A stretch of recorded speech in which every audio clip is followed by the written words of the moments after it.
Hi guys, as part of my 21-day guided orgasmic mastery course, as you know, I talk to these beautiful, wonderful, wise women about their experience of it. And today we have Rhianne Lenerd Louw with us. Welcome, Rhianne. Nice having you here. Hey Leonard, thank you for inviting me to chat about this, what feels to me a very beautiful opportunity for men to embrace this invitation to enter into some orgasmic mastery over their ejaculation. Just a bit of background to Rhianne. Is Rhianne Lenerd Louw is part of the Shakti Shiva Academy. Will you tell me a bit more about what you... Yes, sure. So the Shakti Shiva Academy was started by Shakti Malan, who's the founder of the academy, and she passed away in 2017. And Claire Rumor and I have taken on the continuing to share the very beautiful content that she created in her lifetime. And that includes a lot of in-person retreats and then some really deeply explorative online courses for men and for women. And I guess what we're most interested in is becoming more of who we really are, each of us, and also deeply committed to ending the thousands of years of resentment between men and women on this planet.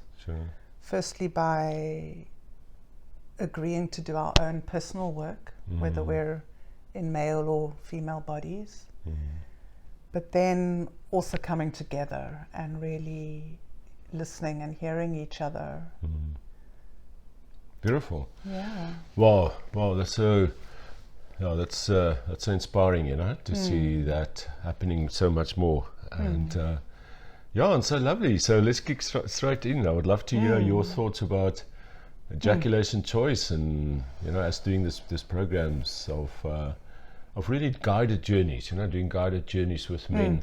There's so much on YouTube to watch, and there's a lot of books you can read, but I find is that really for this thing to be effective, you have to go on a guided journey. Or let me put it this way, the chances of actually mastering the practice and really moving on is so much easier when you witness and you're held accountable, and they're different durations, but like the 21-day one I'm doing currently seems to be really, really effective.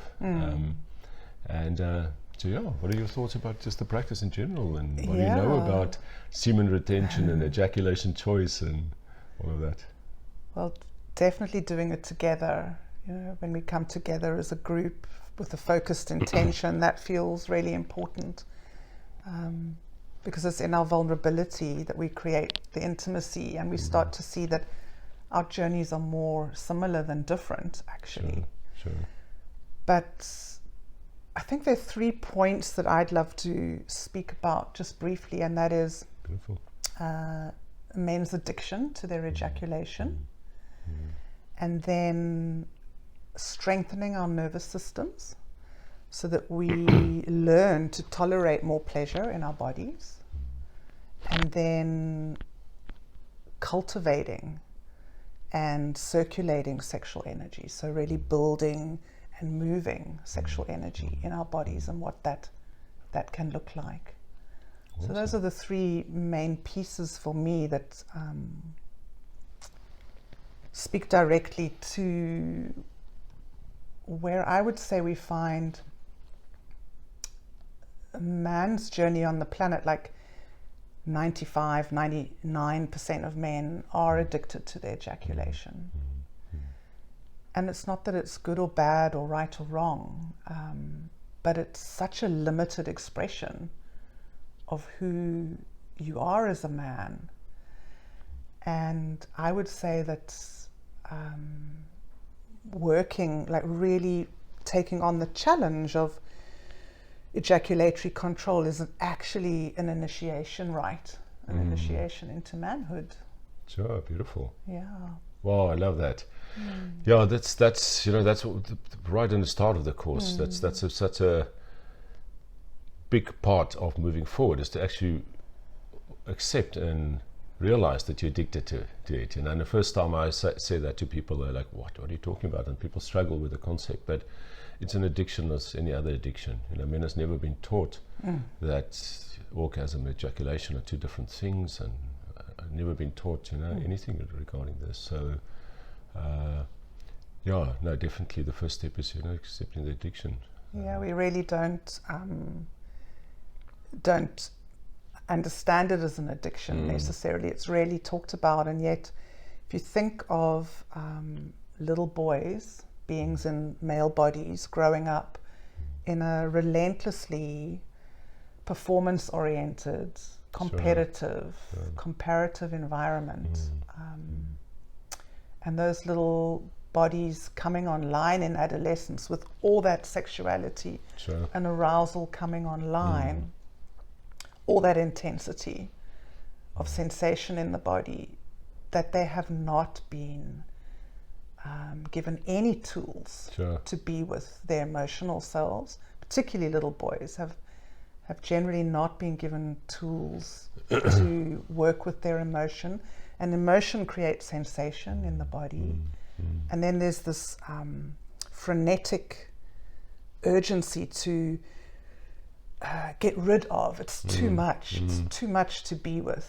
And so we just want to throw it off, and that's the ejaculation. And then my understanding also of your average little boy growing up is, you know, this big piece comes online, and you live in a home with parents, and you start to develop masturbatory habits that are quick, before I get caught, before mum walks into my room.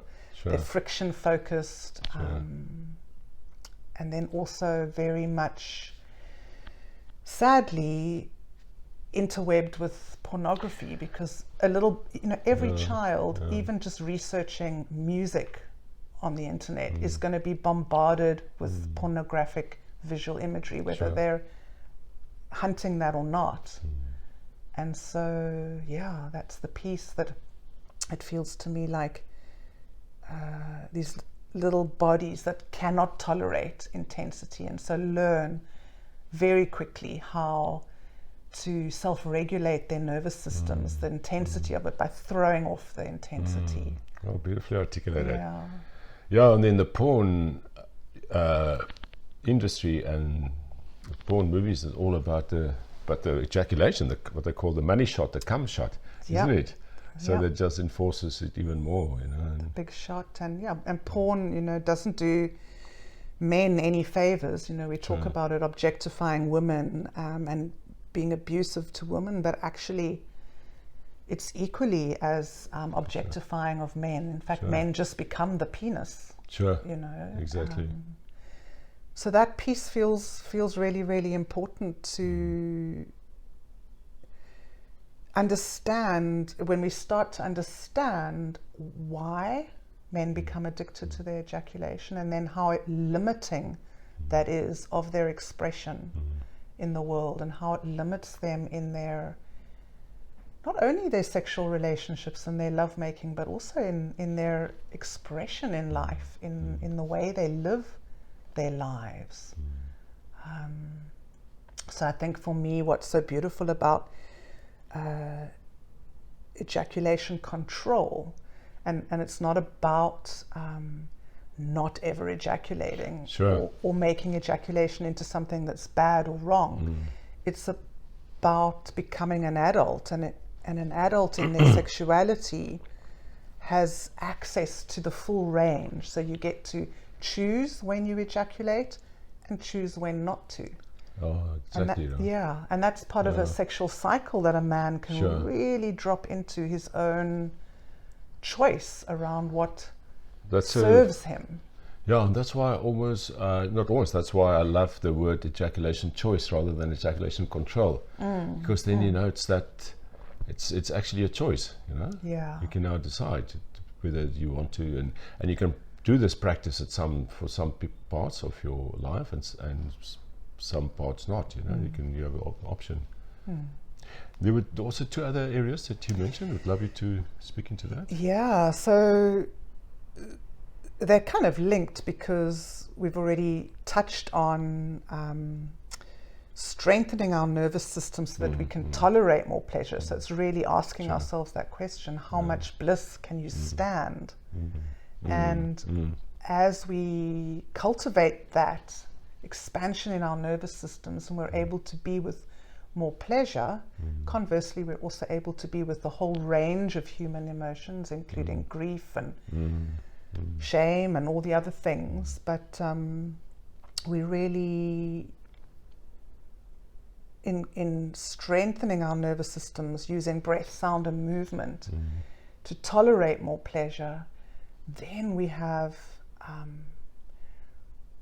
we become carriers of pleasure and bliss. We're willing to share pleasure.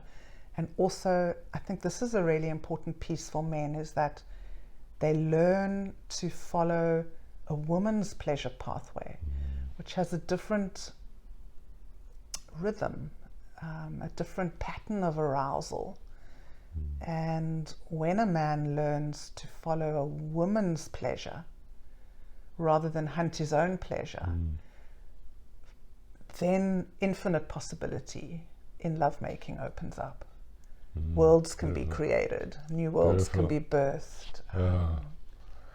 What I often say to the guys also, if you know the woman inside you, if you integrate your own feminine, it's so easy to feel your partner and the woman you're with. Yeah. You can feel a pleasure, so much easier to follow a pleasure in that, because you're really connected to your own inner feminine. Yeah, and in the same way in the woman's work, a big piece of remembering is connecting our yonis to our hearts. And the same for a man, it's making that connection between the lingam and the heart, so that your lovemaking becomes an offering to the woman that you're with, or to the partner that you're with, and also to the world. It becomes a service. Sure. It becomes a channeling of consciousness and a true giving, rather than a taking. Sure, and a deep connection that happens. And a deep connection. Yeah. And sometimes, just 2, 3, 5 minute love making and not even looking into each other's eyes. How can there be connection? It's so difficult, You can make love for longer, and you have all this deep, beautiful time together and connecting with each other. That definitely just the length on its own already is makes a big difference, Yeah, and I guess that's a segue into the third point, is that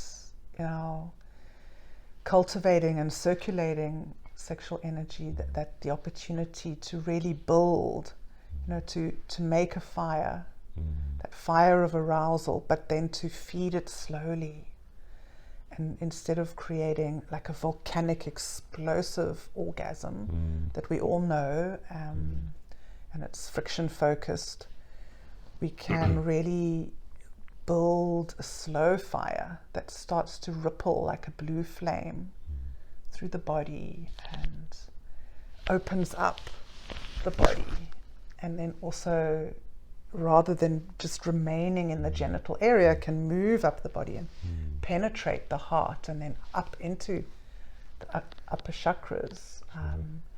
And I mean, gosh, we could speak for days about all of this, really, but it's just exciting, and we all have to start somewhere. It doesn't matter where we start. We start exactly where we are, wherever that is for you. Exactly. Just the idea that that the energy is normally contained here, and that you can breathe it up into your body. Just people hearing that for the first time, it's like, wow, that's already, it's a hell of a start. Just becoming aware of this, and then practicing and playing with that. It's also so much fun. It's really fun. It's not hard work. It's fun. So. It's fun, and we can do it together, and groups of men can also cultivate sexual energy together. And it's not about it's about cultivating our life force, our enjoyment, our energy, our lust for being alive in bodies on this planet. And then I think for me, what's one of the most exciting things is that we get to start creating the world that we really want to live in, both for all of us, not just for females or for males. We start to really understand what is important. And again, what you pointed to, connection, relatedness, circular spiraling rather than goal-oriented sexuality. Sure. And we start thriving rather than just surviving. You know? I just find if your sexuality is expanded, everything else expands. Just nature, looking at nature, so much, eating good food. Just everything gets better. Yeah. And also our sexuality, in my experience, becomes something that we share. So we might choose to share the deep intimacies with only one person. But we become less boundaried in that we're able to live more open-heartedly and share energetically and more affectionately. Like we learn to be with others, to be able to touch others that's not implicitly sexual. Sure. And really that our world longs for that. So much. Deeply is longing for a more embodied, connected experience with each other. Sure. And not just with our lovers. Ooh, God, that's so beautiful, That's big part of my missions is for myself, but for everyone around me and those worlds to connect with each other, deep connection. And that sexuality plays such a big part in that, Yeah. Awesome, it's beautiful talking. Anything else? Anything questions you have for me, or any thoughts, or it's I just invite any male-bodied being who feels the call and is willing to accept the challenge for a 21-day Orgasmic Mastery program supported by other men to just say yes. You've got absolutely nothing to lose. It feels like a beautiful place to start, and who knows what emerges and reveals out of just 21 days, because there's so many, you can choose to go for a longer period with the practice. You can incorporate, you may discover that you need some body de-armoring to help you become more receptive to feminine energy. But I think when men start to discover their feminine energy alongside their gorgeous masculine energy, something really beautiful happens in all of our capacity to be in pleasure together. And it's so beautiful to see, Rhianne. We do these live Zoom calls. It's like the 21-day, but they're 4 live Zoom calls every week. God, you can just see the guys, open-hearted and expanding and vulnerable and sharing their experiences, and to have like 10 or 20 other guys on the calls that you also hear their experience. It's so beautiful to see, gives me a lot of hope for this world that we believe in and want of deep connection. Beautiful. Lenerd, I wish for you a gorgeous group of men. I wish for you to go deep together, and look forward to what reveals for each and every one who says yes to the challenge. Awesome. Thanks, Rhianne. Awesome. Welcome. Thanks for the chat. Yeah. Yeah.